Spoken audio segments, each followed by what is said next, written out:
നിയമസഭാ തെരഞ്ഞെടുപ്പിൽ 20% വോട്ടുകൾ പോൾ ചെയ്തില്ലല്ലോ. അതെങ്ങനെ നോക്കിക്കാണുന്നു? പോൾ ചെയ്യാത്ത വോട്ടുകളെ അത് ഏത് സമൂഹത്തിന്റെ വോട്ടുകളായിരിക്കാം കൂടുതൽ? വളരെ പ്രസക്തമായ ഒരു ചോദ്യമാണ് അർജുൻ ഉന്നയിച്ചിരിക്കുന്നത്. വോട്ട് ചെയ്തു, പോൾ ചെയ്ത വോട്ടുകളെ കുറിച്ചാണ് എല്ലാ പണ്ഡിതന്മാരും, ചാനലുകളും മാധ്യമങ്ങളും എല്ലാം ചർച്ച ചെയ്യുന്നത്. എന്നാൽ പോൾ ചെയ്യപ്പെടാതെ പോയ 20% വോട്ട് ആരും യാതൊരു രീതിയിലും പരിഗണിക്കാത്ത വോട്ടാണ്. പക്ഷേ കേരള രാഷ്ട്രീയത്തിൽ അതിന്റെ ഗതിവിഗതികൾ നിർണ്ണയിക്കുന്നതും ഇതേ വോട്ട് തന്നെയാണ്. അതായത് ഒരു അസംബ്ലി മണ്ഡലം ശരാശരി 200 ബൂത്താണ്. ഒരു ബൂത്ത് ശരാശരി 1000 വോട്ടാണ്. അങ്ങനെ നോക്കുമ്പോൾ ഒരു അസംബ്ലി മണ്ഡലത്തിൽ 2 ലക്ഷത്തോളം വോട്ടുകളാണ് ഉള്ളത്. ഈ 2 ലക്ഷം വോട്ടിന്റെ 20% എന്ന് പറയുമ്പോൾ അത് ഏതാണ്ട് 20,000 മുതൽ 40,000 വരെ വോട്ടുകൾ ഉണ്ടാവും. അത് ചെറിയ വോട്ടല്ല. നമ്മുടെ MLA-മാർ തെരഞ്ഞെടുക്കപ്പെട്ട് കഴിയുമ്പോൾ അവരുടെ ഭൂരിപക്ഷം പരിശോധിക്കൂ. അപ്പോൾ അതിലൊക്കെ 500 മുതൽ 40,000 വരെ വോട്ടുകളുടെ വ്യത്യാസത്തിലാണ് നമ്മുടെ 90%-ലധികം MLA-മാരും തെരഞ്ഞെടുക്കപ്പെടുന്നത്. എന്നാൽ പോൾ ചെയ്യപ്പെടാത്ത വോട്ടുകളുടെ എണ്ണം എടുത്ത് നോക്കൂ. അത് 20,000 മുതൽ 40,000 വരെയാണ്. അപ്പോൾ കേരള രാഷ്ട്രീയത്തിന്റെ 90% നിയന്ത്രിക്കുന്നത് പോൾ ചെയ്യപ്പെടാതെ പോയ 20,000 മുതൽ 40,000 വരെ വോട്ടുകളാണ് ഓരോ മണ്ഡലത്തിലും എന്ന് നമുക്ക് കണ്ടെത്താൻ കഴിയും. ഇനി അർജുൻ ചോദിച്ച രണ്ടാമത്തെ ചോദ്യം, ആരാണ് ഈ വോട്ട് ചെയ്യാത്തത്?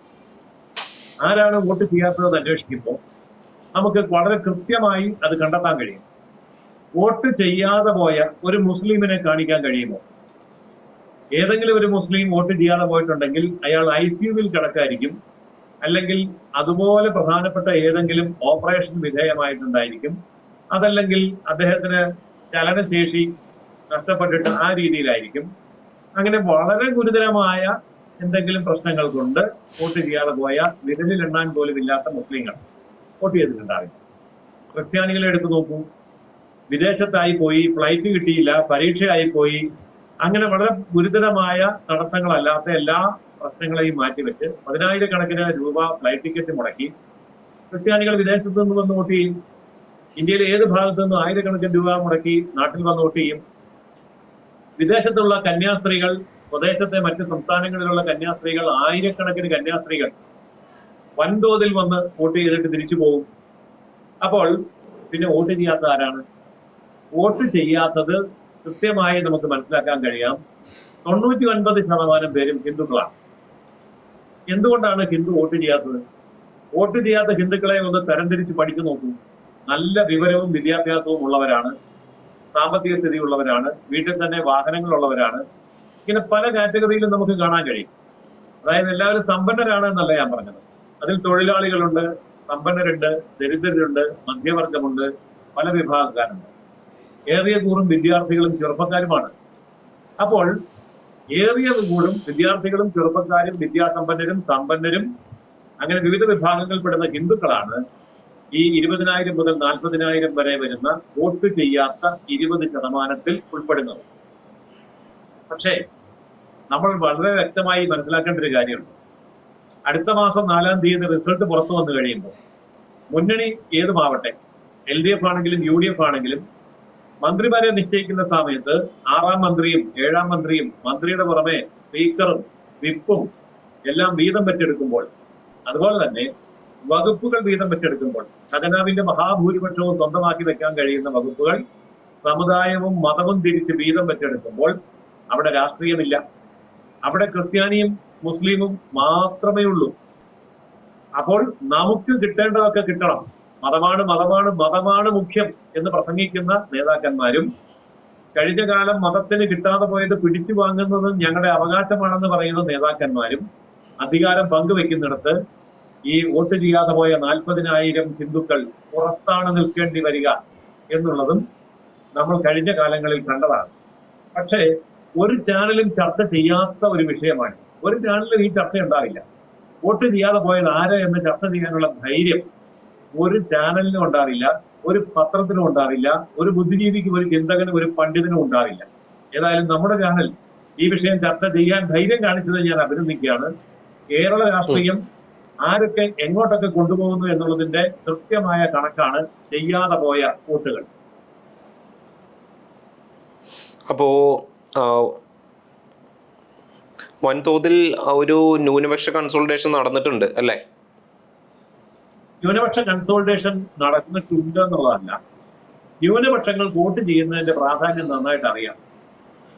അതായത് ന്യൂനപക്ഷങ്ങൾ മുസ്ലിം ആണെങ്കിലും ക്രിസ്ത്യാനി ആണെങ്കിലും അവർക്ക് വോട്ട് ചെയ്യേണ്ടതിന്റെ പ്രാധാന്യം ആരും പറഞ്ഞു കൊടുക്കേണ്ട കാര്യമില്ല. പക്ഷെ ഭൂരിപക്ഷ ഹിന്ദു വോട്ട് ചെയ്യണമെന്നുള്ളതിനെ കുറിച്ച് യാതൊരു ബോധവുമില്ല. എന്നാൽ ഹിന്ദുക്കൾ വോട്ട് ചെയ്യുന്നില്ലേ? ഉണ്ട്. അവര് കൃത്യമായ രാഷ്ട്രീയമുള്ളവർ, ആ രാഷ്ട്രീയത്തിനനുസരിച്ച് വോട്ട് ചെയ്യുന്നു. പൗരബോധം കൊണ്ട് വോട്ട് ചെയ്യുന്നവർ ഒരു വിഭാഗമുണ്ട്, അവർ പൗരബോധം കൊണ്ട് വോട്ട് ചെയ്യുന്നു.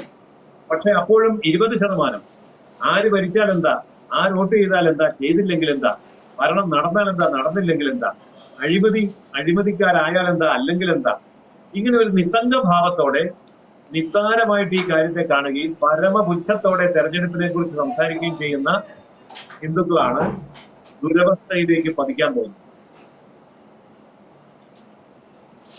അപ്പോ ഒരു ന്യൂനപക്ഷങ്ങളുടെ ഭരണം ഉറപ്പാണല്ലേ? ആ ഏത് മുന്നണി വന്നാലും, അതായത് LDF വന്നാലും UDF വന്നാലും, ഏത് മുന്നണി വന്നാലും ഞാൻ പറയാൻ കാര്യം, ഇപ്പൊ BJP മുന്നണി പെട്ടെന്ന് അധികാരത്തിലേക്ക് വരാനുള്ള ശക്തിയൊന്നും ഇത്തവണ നേടുന്നത് തോന്നുന്നില്ല. ഒരു 20 സീറ്റ് അതിന് മുകളിലോ താഴെയോ ഒരു ലക്ഷ്യത്തിലായിരിക്കും NDA കേരളത്തില് അതിന്റെ പ്രകടനം കാഴ്ചവെക്കുക. അപ്പോൾ അധികാരത്തിൽ വരുന്നത് LDF അല്ലെങ്കിൽ UDF എന്നുള്ള നിലയിൽ വരുമ്പോൾ ഈ LDFനെയും UDFനെയും നയിക്കുന്നത് സംഘടിത മത തീവ്രവാദ ശക്തികളാണ്. ആ തീവ്രവാദ ശക്തികളുടെ തീട്ടൂരത്തിന് വഴങ്ങി അവരുടെ നിർദ്ദേശപ്രകാരം മന്ത്രിമാരെയും PSC മെമ്പർമാരെയും സ്പീക്കറെയും വിപ്പിനെയും ബോർഡ് ചെയർമാൻമാരെയും കോർപ്പറേഷൻ ചെയർമാൻമാരെയും എല്ലാം നിശ്ചയിക്കപ്പെടുന്നത് ഈ പറഞ്ഞ തീവ്ര മത നിലപാടുകളുടെ അടിസ്ഥാനത്തിലായിരിക്കും. അപ്പോൾ ഇതിന്റെ എല്ലാം തിക്തഫലം അനുഭവിക്കേണ്ടി വരുന്നത് ഭൂരിപക്ഷമുണ്ട് എന്ന് പറഞ്ഞ് നടക്കുന്ന ഇവിടുത്തെ ഹിന്ദുക്കളുമായിരിക്കും.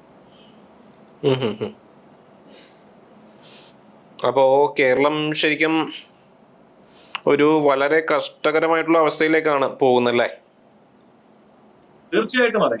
ഇപ്പൊ ഇടതു മുന്നണി ഭരിച്ചാലും വലതു മുന്നണി ഭരിച്ചാലും ഭരണം നടത്തുന്നത് ഒന്നെങ്കിൽ SDPI ആയിരിക്കും, അല്ലെങ്കിൽ ജമാഅത്തെ ഇസ്ലാമി ആയിരിക്കും, അല്ലെങ്കിൽ അതിലും കടുപ്പം കൂടിയ തീവ്രവാദികളായിരിക്കും. അവർ പുറത്തു വന്നിട്ടുണ്ടോ ഇല്ലയോ എന്നറിയില്ല. പക്ഷെ അവരുടെയൊക്കെ സ്ഥാനാർത്ഥികളെ കൈപ്പത്തി ചിഹ്നത്തിലും അരിവാൾ ചുറ്റിയ ചിഹ്നത്തിലും ഇടതുപക്ഷത്തും വലതുപക്ഷത്തും അണിനിരത്തി ആ രീതിയിൽ ഇലക്ഷനെ നേരിടാൻ ഇവർക്ക് യാതൊരു മടിയുമില്ല. അവരൊന്നും അവരുടെ ചിഹ്നത്തിൽ വരണമെന്നില്ല. അവർക്ക് ചിഹ്നം കൊടുക്കാൻ CPM തയ്യാറാണ്, കോൺഗ്രസും തയ്യാറാണ്, ഘടകകക്ഷികളും തയ്യാറാണ്. അതാണ് കേരളം ഇന്ന് കണ്ടുകൊണ്ടിരിക്കുന്ന രാഷ്ട്രീയ സത്യം. ഇതൊക്കെ ഭൂരിപക്ഷ സമുദായത്തിന്റെ കുഴപ്പം തന്നെയല്ലേ? കാരണം ഇതൊന്നും മനസ്സിലാക്കാതെ ഇനിയും മുന്നോട്ട് പോകുന്നത്. തീർച്ചയായിട്ടും ഇത് ഭൂരിപക്ഷ സമുദായത്തിന്റെ വലിയ വീഴ്ചയാണ്. കാരണം ഇന്ത്യയിലും മതേതരത്വം, കേരളത്തിൽ മതേതരത്വം നിലനിൽക്കുന്നത് എന്തുകൊണ്ടാണ്? ഇവിടെ ഹിന്ദുവിന് ഭൂരിപക്ഷം ഉള്ളതുകൊണ്ടാണ്. ഇന്ത്യയുടെ ഭാഗമായിരുന്ന പാകിസ്ഥാനിൽ മതേതരത്വം ഇല്ലാതായത് എന്തുകൊണ്ടാണ്? അവിടെ ഹിന്ദു ന്യൂനപക്ഷം ആയതുകൊണ്ടാണ്. ബംഗ്ലാദേശിൽ മതേതരത്വം ഇല്ലാതായത് എന്തുകൊണ്ടാണ്? അവിടെ ഹിന്ദുക്കൾ ന്യൂനപക്ഷമായതുകൊണ്ടാണ്. അതുപോലെ കേരളത്തില് ഹിന്ദുക്കൾ ന്യൂനപക്ഷമാകുന്ന ഇപ്പൊ തന്നെ ആയി കഴിഞ്ഞിരിക്കുകയാണ്. പുതിയ സെൻസസ് വരുമ്പോൾ വ്യക്തമാവും. അപ്പോൾ ന്യൂനപക്ഷം ആയ ഹിന്ദുവിന് ജനാധിപത്യത്തിലോ മതേതരത്വത്തിലോ ഒന്നും യാതൊരു അവകാശവും ഉണ്ടായിരിക്കില്ല. അതുകൊണ്ട് കേരളത്തിലെ ജനാധിപത്യത്തെയും മതേതരത്വത്തെയും കൊന്നു കുഴിച്ചു കൂടുന്നത് ഈ വോട്ട് ചെയ്യാൻ പോകാത്ത 20% ഹിന്ദുക്കളാണ് എന്ന കാര്യത്തിൽ യാതൊരു സംശയവും വേണ്ട.